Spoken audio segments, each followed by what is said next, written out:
द्विघात समीकरण के इससे पहले पढ़े द्विघात समीकरण का परिभाषा पढ़े, द्विघात समीकरण का व्यापक रूप पढ़े, उस व्यापक रूप में से ABC को पहचान करने के लिए पढ़े। आज इसके विवेचक पढ़ते हैं। विवेचक, इसका डिस्क्रिमिनेंट क्या होता है यह जानते हैं। यदि द्विघात समीकरण का व्यापक रूप ax² + bx + c = 0, यदि द्विघात समीकरण का व्यापक रूप ax² + bx + c = 0 हो तो b² - 4ac, अच्छे से देख लीजिए, b² - 4ac द्विघात समीकरण का विवेचक कहलाता है और द्विघात समीकरण के विवेचक को D से, कैपिटल D से डिनोट किया जाता है। इसलिए D का एक फॉर्मूला बन गया, विवेचक का एक फॉर्मूला बन गया, वह हुआ b² - 4। वैसे तो b² - 4ac खुद विवेचक का परिभाषा ही है, तो इसे जब संकेत के रूप में व्यक्त किया गया कि विवेचक को D से डिनोट करते हैं, तो इसीलिए इसको एक फॉर्मूला के रूप में ही पढ़ते हैं या फॉर्मूला समझते हैं। D का फॉर्मूला हुआ b² - 4ac, या विवेचक क्या होता है, तो यहाँ D है या D ही विवेचक है, विवेचक ही D है, अर्थात b² - 4ac ही विवेचक है। तो इसलिए D का एक फॉर्मूला बन गया b² - 4ac, जो कि उसका एक शॉर्ट फॉर्म हुआ। तो द्विघात समीकरण या विवेचक पढ़ा क्यों जाता है, इसके विषय में थोड़ा बहुत जानते हैं। द्विघात समीकरण यहाँ पढ़ रहे हैं तो चूंकि घात 2 है तो इसके 2 हल होते हैं, 2 मूल होते हैं, 2 शून्यक होते हैं, जिसे 2 जीरोज भी बोलते हैं, जिसे अल्फा बीटा से डिनोट कर सकते हैं। या अगर द्विघात समीकरण x के पद में है तो x के 2 हल होंगे। यहाँ समीकरण के 2 हल आएंगे जो x का 2 वैल्यू के लिए आएगा। अगर y के पद में होगा तो उसी तरह से हल करेंगे तो y के 2 वैल्यू आएगा। अगर द्विघात समीकरण z के पद में होगा तो इसके z के 2 वैल्यू आएंगे। तो इस तरह से इसके 2 मूल होते हैं। तो 2 मूल होते हैं तो इन मूलों के बीच कुछ कंडीशंस, प्रत्येक द्विघात समीकरण के मूल ये जरूरी नहीं है कि यह वास्तविक होगा या वास्तविक ही होगा, और दूसरी बात ये भी जरूरी नहीं है कि इसका मूल समान ही होगा कि असमान ही होगा, कि वास्तविक समान होगा या वास्तविक ही असमान होगा, अवास्तविक असमान होगा। इन सभी चीज़ों के विषय में इसका D से पहले ही पता चल जाता, अर्थात बिना मूल ज्ञात किए द्विघात समीकरण के मूलों की प्रकृति का अध्ययन इस D के आधार पर हो जाता है। अर्थात द्विघात समीकरण के मूल का प्रकृति विवेचक पर डिपेंड करता है, D पर डिपेंड करता है, जो कि b² - 4ac के बराबर हो। तो यह एक कंडीशन शर्त है, तो इस कंडीशन को लिख भी देते हैं, जो कि ऑब्जेक्टिव के लिए बहुत ज़्यादा महत्वपूर्ण है। तो देखिए इन शर्त को पढ़ते हैं। सबसे पहला D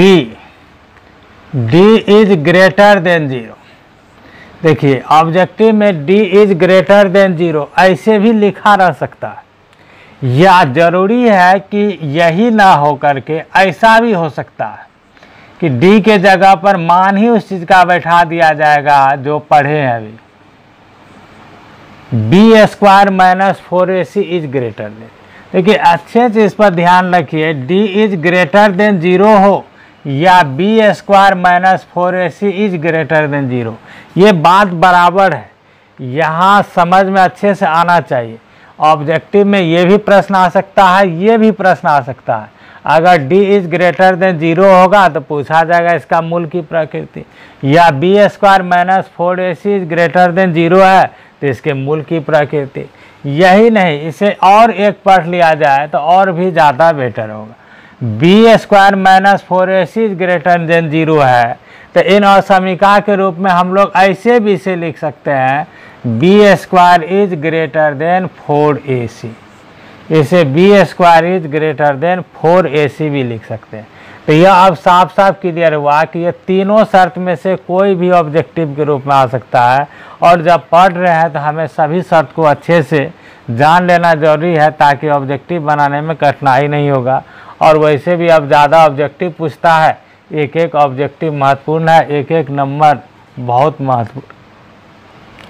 तो अब सवाल है कि तो कंडीशन पढ़े, चाहे डी इज ग्रेटर देन 0 हो, या बी स्क्वायर माइनस 4ac 0 हो, या b square is greater than 4ac हो। तो याद रखेंगे तो समीकरण के मूल देखिए यहाँ वास्तविक होगा जरूर, एवं वास्तविक एवं असमान होगा,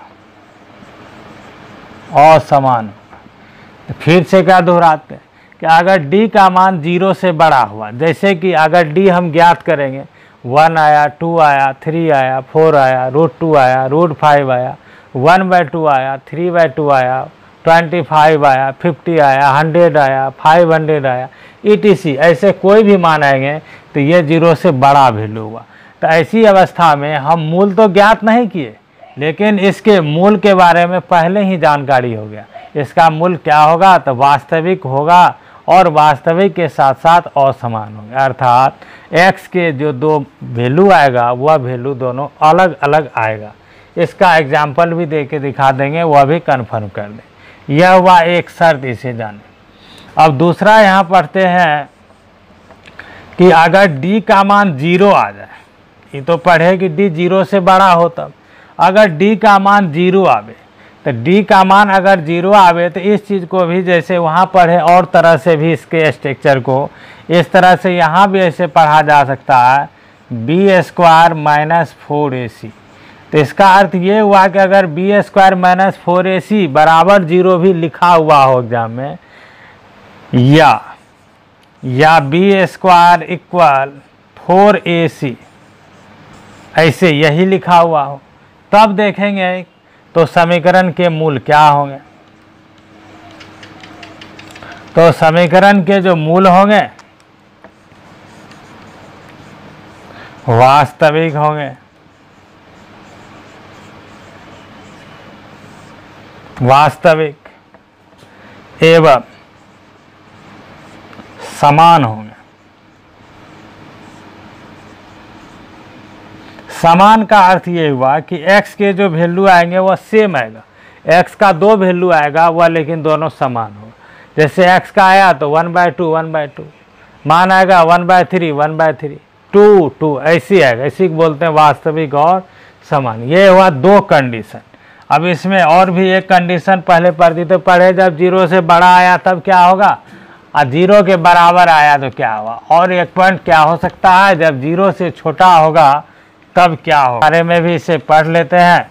0 से छोटा के अवस्था में क्या लिखा जाएगा। तीसरा पढ़े, यदि d इज लेस देन 0, इस d इज लेस देन 0 को हम लोग ऐसे ही पढ़ते हैं, b square minus 4ac is less than 0, ऐसे पढ़े। या इसी को देखिए और अगर लिखिएगा तो क्या लिख सकते हैं, b square is less than 4ac। ये तीनों ये बता रहे हैं, तो ये नहीं कि ऐसे बता रहे हैं, ये तीनों आवश्यक है। चाहे कोई भी राइटर का गेस्ट पेपर खरीदेंगे या ऐसे ही ऑब्जेक्टिव सॉल्व करने के लिए कोई स्पेशल ऑब्जेक्टिव बुक लेंगे, तो ये सब का जानकारी रहेगा, सभी ऑब्जेक्टिव अच्छे से बन जाएगा और एग्ज़ाम में उम्मीद करते हैं कि अच्छे से अच्छे नंबर आएगा। वैसे तो आपका स्टूडेंट 100 99 98 ऐसे मैथमेटिक्स से नंबर आना चाहिए, और आता ही है, प्राय स्टूडेंट को ऐसा नंबर आ जाता है। तो यहाँ d is less than 0, b square minus 4ac less than 0, या बी स्क्वायर, क्या कि इसको इस पक्ष से इधर कर दिए तो समीकरण की तरह माइनस में था, इधर प्लस में आ गया, तो b square is less than 4ac। इन तीनों कंडीशन में कोई भी कंडीशन हो तो स्पष्ट पता है कि इसमें समीकरण के मूल अवास्तविक होगा।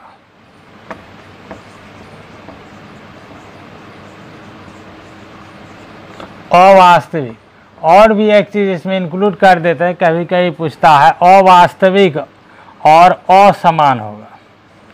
अवास्तविक जब भी होगा तो असमान ही होगा, यह श्योर है। इस अवास्तविक को हम लोग काल्पनिक भी बोलते हैं, अनरियल। तो याद रहे, ये इसके डी से यह स्पष्ट होता है कि द्विघात समीकरण के मूल निकाले बिना ही हम लोग पहचान गए कि इसके मूल का प्रकृति कैसा होगा, वास्तविक होगा कि अवास्तविक होगा, इनके दोनों मूल समान होगा कि असमान होगा, कि अगर इसमें डी का मान 0 के बराबर और बड़ा हो जाए, तो ऐसे भी ऑब्जेक्टिव में कुछ क्वेश्चन पूछे जाते हैं। 2 टाइप के क्वेश्चन इसमें पूछा जाता है, तो इसे हम नोट में यहाँ लिख देते हैं, इसे याद रखिएगा, ये भी बहुत इम्पोर्टेंट ऑब्जेक्टिव है। तो सबसे पहले हम उसी चीज़ को लिख देते हैं जो ज़्यादातर पूछा जाता है। D is greater than equal 0, D is greater than equal 0, एक साथ 2 कंडीशन है। तो इसमें याद रखेंगे तो समीकरण के मूल वास्तविक होंगे। याद रहे, इसमें समान और असमान का जिक्र नहीं करें, क्योंकि इसमें 2 कंडीशन एक साथ है। यह भी ऑब्जेक्टिव ज़्यादा पूछा जाता है। तो इसमें जिस तरह से और 2 स्टेप समझाए थे, यहाँ भी उस तरह से समझ सकते हैं, क्योंकि ऐसा इसलिए समझाए कि ज़्यादा इस रूप में पूछा था, इसलिए ऐसा लिख। यह क्वेश्चन ऐसा भी हो सकता है, यदि b² - 4ac is greater then and equal 0, या ये ऐसे भी रह सकता है, b² is greater than equal 4ac। इस तरह से भी अगर रहेगा तब भी इसका यही अर्थ हुआ कि इसके मूल केवल वास्तविक होंगे, समान और असमान ऐसी अवस्था में नहीं पढ़ा जाता है, इसे ध्यान रखना है। लेकिन ये सभी ऑब्जेक्टिव क्या है, बहुत ही इम्पोर्टेंट है। इस चीज़ को विलोम भी हमें अच्छे से जानकारी होना चाहिए, इस चीज़ का विलोम भी हमें अच्छे से जानकारी होना चाहिए, तो विलोम भी इसे समझाते हैं।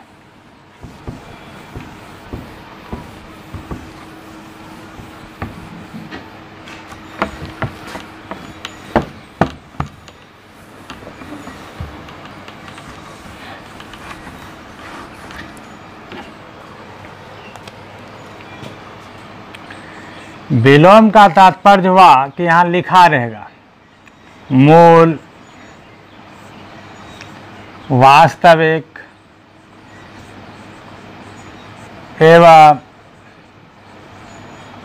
असमान होंगे यदि, देखिए बहुत इंपॉर्टेंट शर्त है विलोम को इस समय। यहाँ क्या लिखे, मूल वास्तविक एवं असमान होंगे यदि। तो द्विघात समीकरण का मूल वास्तविक और असमान तब होता है जब, अभी आपको समझाए थे, याद होगा, फिर रिपीट कीजिए, d is greater than equal 0। और विलोम भी इसलिए पढ़ाए कि यह चीज़ और समझ में अच्छे से आएगा। मान के लिए एक यह कंडीशन होगा, d इज ग्रेटर देन 0, या इसको ऐसे भाषा में भी कहा जाएगा कि d का मान बैठा देते हैं। तो d का मान क्या है, b² - 4ac। तो b² - 4ac is greater then 0, ये भी कंडीशन हो सकता है। या आप चाहे तो उसमें उसके जगह पर ये भी प्रयोग कर सकते हैं, b² is greater than 4ac।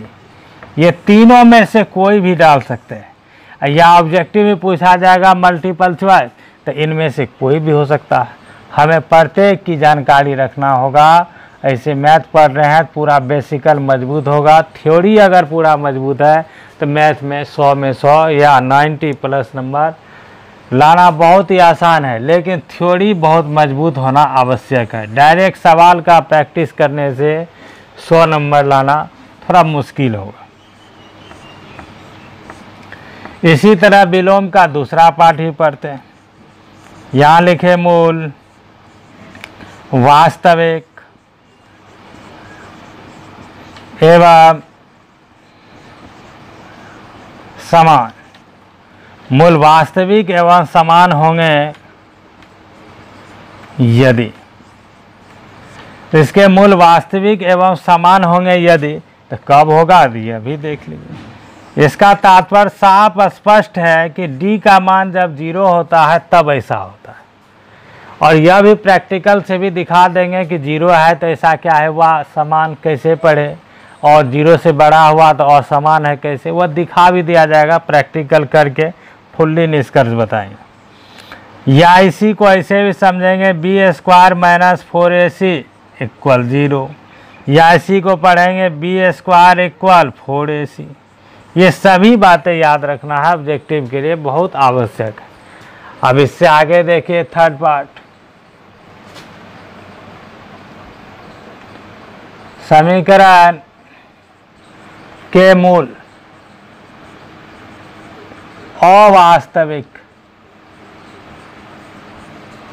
अवास्तविक होंगे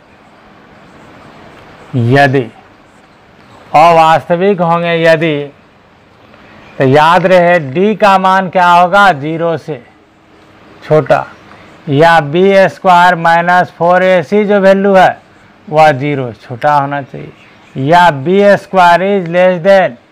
4ac होना चाहिए। इसे याद रखना है। इस तरह से इसका विलोम को भी समझे, और जो नोट में लिख दिए थे इसका भी अगर विलोम पढ़ा जाए तो ये भी यहाँ क्लियर कर देते हैं। मूल वास्तविक